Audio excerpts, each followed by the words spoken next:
Hello everybody and greetings from Wave Rover. Now as you know, the voyage is complete and this video is about answering your questions. But before I get there, I just want to say a great big thank you to all of you who have taken the time to watch the videos, and especially those who have given it the thumbs up and who have subscribed and taken the extra time to write comments. Now, just so you know, I read just about all the comments. Certainly I read all the comments in the first and second week after a video has been released, and I generally respond to the videos in the first week, the comments that I can.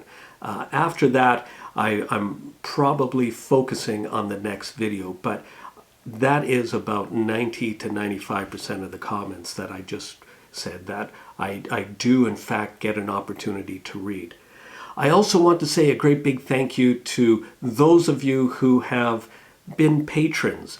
Now that program is finished, and I'd also like to say thank you to all the folks out there who have bought Wave Rover a beer. That's a link in the video description. I had Buy Wave Rover a beer, and there was a Canadian site and an American site.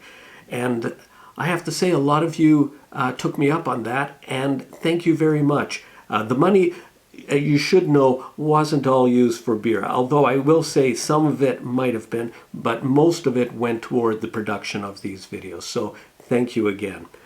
And the third thing I want to say before hopping into the questions is, as I was putting this together and going over the questions that I had asked you, the viewers, to send in, I realized that I have something left to say, and that's a video I would like to do after Christmas.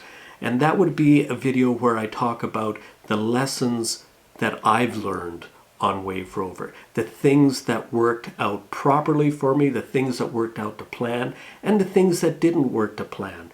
How the modifications held up, how the Mark III managed to do, how I dealt with provisioning and spare parts. These are things I know that they're complex and I want to do a separate video on them. But as for now, I really just want to get into the questions that you have sent me. So I'm not doing this in a willy-nilly fashion, as many of you have come to realize. I do like to be prepared, so I've taken notes on the questions and I have put together some answers. I'm not going to read them verbatim from the page, but by going through this exercise, I think I'm going to give a far more complete answer to the questions. So with no more ado, I'd like to get into question 1, which is from Jay Huberty.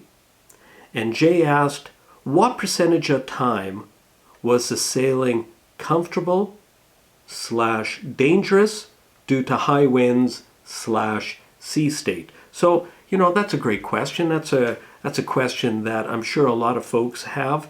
And I'm going to give you a very general answer. So, generally speaking, and it was different depending on what latitude I was sailing in, but generally speaking, a good 10% of the time, I had no wind. And probably 10 to 20% of the time, I had too much wind. That left about 70% of the time, and that 70%, those were about as ideal as conditions can get for a small boat on the ocean. So, I mean, without getting into certain areas are worse than others. For example, the last leg of the voyage from the Caribbean up to Canada, that leg of the voyage was by far the most challenging because I wasn't in I was no longer in the trades or approaching the trades. I was dealing purely with variable winds for almost the entire voyage. And those variable winds mean essentially that the wind can come from any direction and it can come with any strength, and you're susceptible to low pressure systems that seem to come out of the Arctic or northern Canada, or worse yet, could but didn't, hurricanes form and will come up the East Coast. So it was a very challenging passage, probably the most difficult. The the easiest passage that I completed would have been the passage from the Canaries over to Martinique, over to the Caribbean. Now that is the passage where Wave Rover was knocked down, but I have to say that the wind was almost entirely from the same quarter, although it did increase in strength and then decrease as I got closer to the Caribbean. Those conditions were great. The current, the surface current was going the same direction as Wave Rover. The wind was behind the beam. So generally, apart from the knockdown, generally that went entirely to plan. I would call that the easiest passage, crossing the Atlantic from the Canaries to the Caribbean. Moving on to the second question. Now this question actually is an amalgamation of several people who have asked a very similar question. And the question is, you use the expression, Wave Rover is no longer under control. And I've used that expression, I know, a few times over the entire voyage. So the question is, what does that mean and how do you deal with it? So this is a question that relates to Wave Rover is no longer steering the course that I wish her to steer. And what has happened is the wind has either increased very quickly or I'm dealing with strong gusts. These conditions cause Wave Rover to round up. She's no longer a balanced rig. So if this happens once and then doesn't happen again for a few hours, I wouldn't do anything. But when this happens every 10 or 15 minutes, you're over canvassed. So get up on deck, and it's just a small correction, like instead of one reef in the main and a full jib, maybe I have to put a second reef in the main and reef the jib. And that brings Wave Rover back under control. It also means that now she'll be going a little bit slower, but not substantially. The difference would be I might be doing 6.5 to 7 knots, but not under control, with the boat going, a good 60 degrees off course. So, you're going fast, but not in the right direction. So by balancing the rig again, reducing the sail area in the right combination, the Mark III again will be able to take Wave Rover and steer her in a course that you want to go. Then Wave Rover is back under control. Now these conditions happen a whole lot sooner than you might expect in a boat that would just be a couple or 3 feet longer in length than Wave Rover. Being a small boat on the open ocean, and a small light boat at that, Wave Rover is 5,500 pounds, so she doesn't really displace that much. So you don't need a lot of wind to throw Wave Rover out of balance. And the other side to that is you don't need very much wind to get Wave Rover going either. But on the big ocean, things can get out of hand pretty fast, and that's why you've always have to be keeping your senses aware of the wind conditions and be prepared to reef at a much sooner point than you would if you were a 28 or 30 foot vessel. So that was a great question. I hope I answered it well enough. The third question, this is a complex question. It's from Jack Sandpiper, and he says, what are you doing now, and will you go to sea again? So I'm going to let everybody in on a little secret right now, and the reason I say it's a secret is because I haven't really had an opportunity to bring this up with Mrs. Wave Rover yet, and she'll probably watch this video tonight, and I will probably get a few questions after she sees this. But in short, yes, I not only would love to go to sea again, but I will go to sea again. It won't happen in the next little while because the second part of that question is, what are you doing now?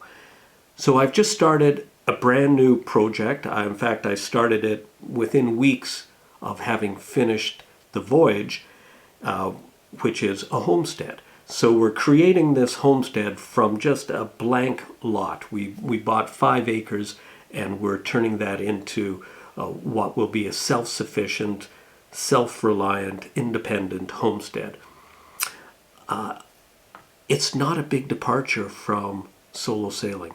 Not the kind of solo sailing I do, which really is all about self-reliance, self-sufficiency, and independence. The very same thing as the homestead. Which brings me to the second part of this, which is I've also created a new channel called Rover's Rest. And I'll put a link up above my left shoulder here. And Rover's Rest is all about the homesteading challenge, from building it from the ground up. So the best Christmas present you could possibly give to me would be to head over to that link that I just put up. Also, there will be a link to Rover's Rest in the video description, and I'll put a link to the channel at the very end of this video as well. So if you could go over there, and if everybody did, and if everybody subscribed, it would give the channel a huge boost. Also, the second best, well, equally as good a Christmas present would be if you could watch the videos and pass them on to your friends. Share them with your friends, anybody who might benefit from seeing these.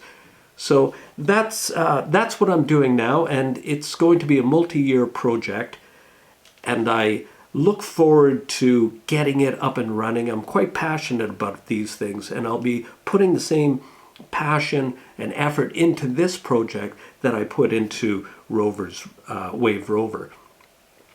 So that's what I'm doing now.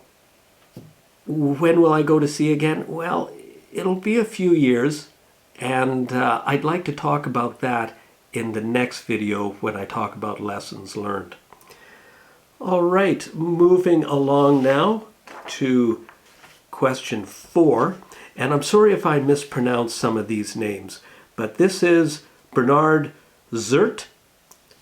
And he said, was I prepared for the colder nights as I approached Nova Scotia? And in short, yes, I was. I knew what the temperatures would be before I left.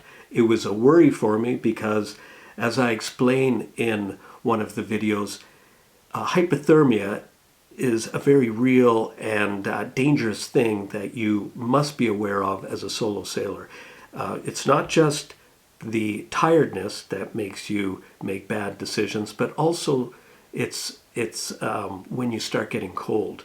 When you start getting cold, you start to maybe start thinking in terms of shortcuts or not going up on deck and dealing with situations that you probably should. So was I prepared? Yes. I carried a lot of woolen clothes with me, and I also had my exposure suit, which was very warm. Anytime I was cold, I could actually slip that on, and that would warm me up.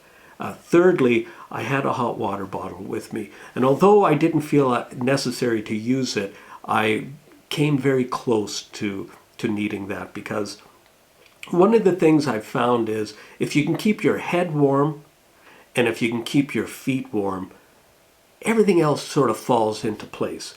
So I had good woolen hats. I had a few of them, so if one got wet, I could put another one on. And I also had emergency woolen socks. Socks that I had rolled up and put in Ziploc bags so that they would stay dry regardless of if water entered the cabin or not. Because after the excitement is over, after you've gotten wet, then it comes necessary to get warm again. And that's why I would keep my woolen socks just on the inside of the boat, and I would make sure they wouldn't get wet. So when I actually went up on deck, and a lot of people have noticed this actually, I would take the woolen socks off, I would put on a pair of sandals, and I would go on deck, because I knew regardless of what I did, my feet were going to get wet. So rather than get the woolen socks wet every single time I went on deck, which is several times a day, I just chose to go up in sandals. And yes, your feet do get cold in sandals, so you get back down, you dry them off, and you put the woolen socks back on, and you get warmed up in no time. But I want folks to know that this was just a tiny percentage of the time that Wave Rover was at sea. When I left Canada on the outward bound portion, it was only a day or so where I was cool. Now that was in July, late July. It was really no problem. But then coming back, I spent a lot more time in that area due to the variable winds, and there was also fog, and the temperature, which was about 10 degrees Celsius, which is 50 degrees Fahrenheit, although it's not freezing, if you're in those conditions for a few days, especially with the high humidity, the dampness, it does tend to seep into your bones, if you will. So you want to stay on top of this. I didn't feel it as though I was approaching any danger at that point. I was making sure I was eating good, warm, substantial meals. I had actually allocated a bunch of heavy stews for that period, and I still had 2 left over by the time I got back to Canada. I had plenty of warm clothes still left even when I got back to Canada, and I was expecting those cool temperatures right from the beginning, because 10 degrees just off the coast of Canada in June, July, and maybe even August, that's normal. That's as good as it gets. And yet, just 100 miles inland or around, after you get around the edge of Nova Scotia, it was 30 degrees Celsius. That's 85 degrees Fahrenheit, while it was only 10 degrees where I was on the ocean.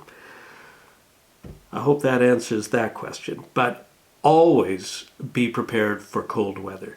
I didn't there was a follow-up question. Some folks had asked, did you feel as though you needed an alternate heat source in the form of a heater of some kind in the boat? No, I didn't.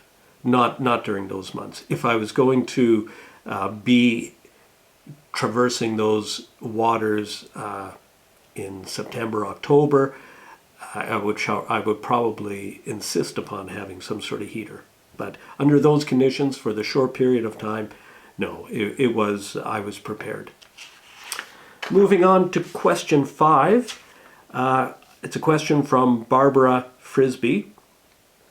She asks, will you be modifying another boat for further adventures? Well, given the nature of the beast, and by that I mean I'm always seen to be operating on a shoestring budget, so I would sooner buy a good used boat, a boat from the 70s, which you can get for very, very little money, and changing the Contessa and doing the modifications I made, I'm happy to say were modifications I've made for a better boat for what my needs were. As I said, I'll go over this in much greater detail in the next video when I talk about the lessons learned. Ideally, I would, however, like to build a small ocean-going craft, and it's something I will think about. It all depends on the price of materials and how much time I have, but I would love to build a small ocean-going boat so I don't have to worry about modifications, where I can build it to my specs right off the bat. I would like to do it without an engine entirely. I would like to just have maybe a sweep or a couple of oars for propulsion, and the boat would be designed to be an adventure craft, an expedition boat, if you will, nothing that you would go long-term cruising in, although you could, but it would be small by even a Contessa standard. That would be the boat that I would like to build. And who knows, if I have the chance, I will. If not, I would very happily modify an existing hull. And this is a sub-question to that, which is, are small boats safe? And to that, I give an absolutely resounding yes and no. So let me try to be a lot more clear on that. So small boats generally give you a much, much rougher passage. You need very little wind to put the boat on its side, and the seas, which, you know, 3 or 4 foot seas for a 30-footer, nothing. But for Wave Rover, yeah, she'll feel that motion. And as the winds pick up, that motion is going to get pretty great. And if you look at the videos, especially the ones where I fast forward a segment, you'll see just the boat is constantly heeling over, especially when I'm in the trades and I'm going downwind. And I'm not even straight downwind in those pictures. I'm actually always going on a broad reach. I prefer to stay on a broad reach than a run. I get far more control, and the Mark III, the wind vane, operates so much better. Any wind vane operates so much better on a broad reach than a run.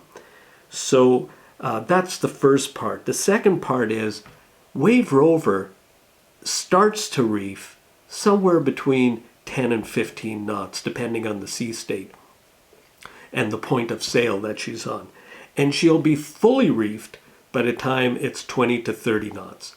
Now, sitting around with some other skippers, I'm thinking my friend Ian McCarthy in particular, who is the skipper of the Maisie Rose, and she's a 65-foot steel craft.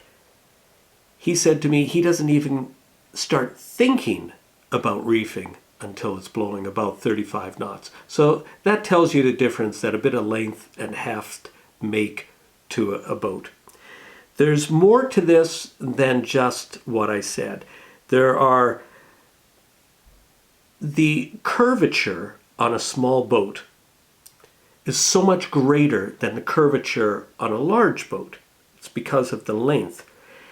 The curvature is what gives a sort of reflective strength to the hull. So small boats are strong. Think in terms of a fishing float. When I was sailing solo across the Pacific, I used to see these glass fishing floats about this size, covered in a little bit of netting. They've broken free from their fish nets and they floated right entirely across the North Pacific, which is not a gentle stretch of water by a long shot. It's not to be confused with the South Pacific.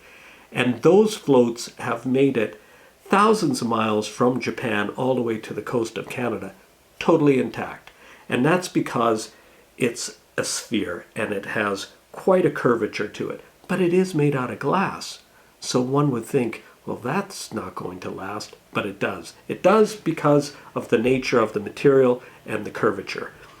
So little boats having very, very tight curves over their length are incredibly strong. Secondly, when I went to change the chain plates from where they came through the deck on Wave Rover to the side of the hull, something I would recommend for everybody. You know, you don't really want your chain plates coming through the deck, because that's fine for local sailing, but eventually, especially the way the Contessas are set up, they're going to leak. So move the chain plates to the outside. It'll cost you a couple of degrees in your ability to point, but most of your time is going to be with the wind behind the beam anyway. So with the chain plates coming out on the side of the hull, I had to drill a few holes, and right there, just below the gunnel, the hull was somewhere between 5/8 to 3/4 of an inch of solid glass. So very, very thick, very, very powerful. Now, of course, it wasn't that thick in the bilge, where it was closer to 1/4 inch to 3/8 of an inch, but up there on the sides, that would take a tremendous blow if you did have a collision. The Contessas were built very, very heavily. And that's part of the reason I said if I was going to modify a boat, I would be looking for a boat that was built in the 70s, when they tended to overbuild boats. And then in the 80s and 90s, the engineers were making boats as light as possible for speed. But that's not what I'm interested in. I'm interested in strength, survivability when I'm at sea. So those are some of my thoughts on small boats. Of course, when we do the next video, I do have considerably more to say on that subject. The next question is a question by OG Soon, and the question goes like this. Do you think a fin keel on a 26-footer would be as safe as Wave Rover? And this I can answer very, very concisely, no. No, a fin keel on a 26-footer would not be as strong as Wave Rover's 3/4 keel. Now, of course, there are going to be exceptions to this rule, and one of them was when I was in Martinique, a boat near me was 8.5 meters. It was a Pogo 8.5, which is a racing boat, and 8.5 is about 28 feet. And that boat had crossed the Atlantic a few weeks after me, but it did it in half the time. So these things are very, very fast, and it had a very, very narrow fin keel. However, this boat was engineered magnificently, and the type of boat it was, being a race boat, all that engineering was totally out. You could see it. You could see how elegant it was. It was thought up and executed. And trust me, I don't know anything. I don't know too much about the Pogos or their engineering or the company. They're certainly not sponsoring this, but I was very impressed with how they supported that keel, which would have gone, I believe, deeper than Wave Rover's and much, much narrower. But part of the engineering included a center console in the vessel itself, and that console was distributing the load fore and aft. It was part of the galley. It was distributing the load fore and aft, as well as the thwartships, with good supports to extra ribs that were built into the boat as part of the build-out. However, that was a special case, and that boat was so expensive, it shouldn't even be compared to Wave Rover, and it was a couple of feet longer. However, incredibly fast, incredibly safe if you could afford it, but wouldn't be anywhere near as comfortable as Wave Rover. The next question is a question from Yu Brahman, and the question goes like this: under what conditions would you choose to use the outboard to make open water distance due to no wind?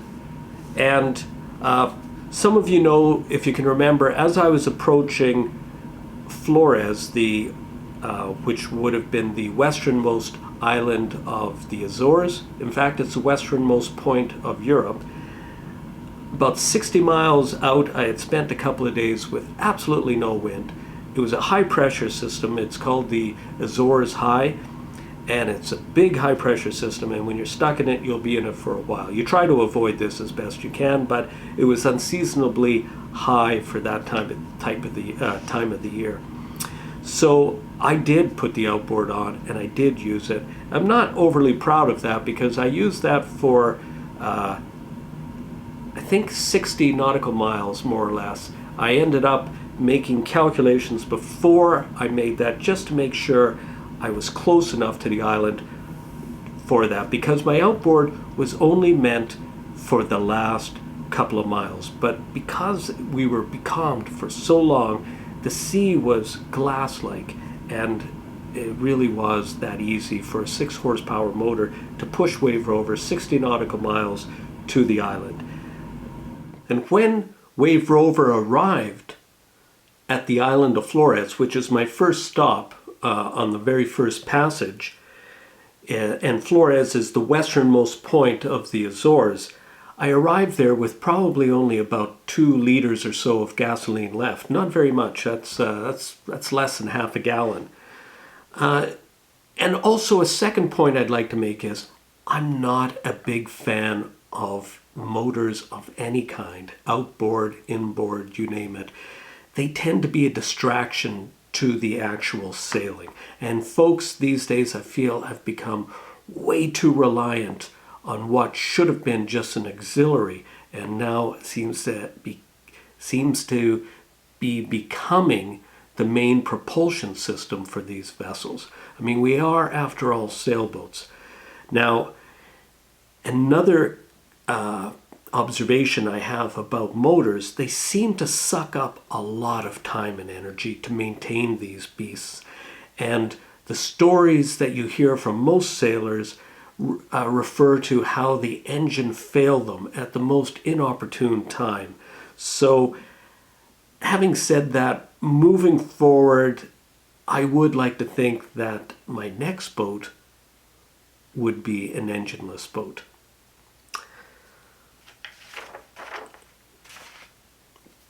Now, as I said a couple of times now, I'm looking forward to this next video, a video where I get to talk about the lessons learned, the things that worked out really well for me and things that didn't, the things that I would do differently. I want to talk about the navigation, the modifications, and the provisioning, and just some general health and performance things that are related to the sailing. And probably something that I'm still working on, I'm still deconstructing, is how the voyage has changed me and what I think was perhaps the greatest success of this voyage. So until then, this is Wave Rover wishing you fair winds and a very, very Merry Christmas. This is Wave Rover out.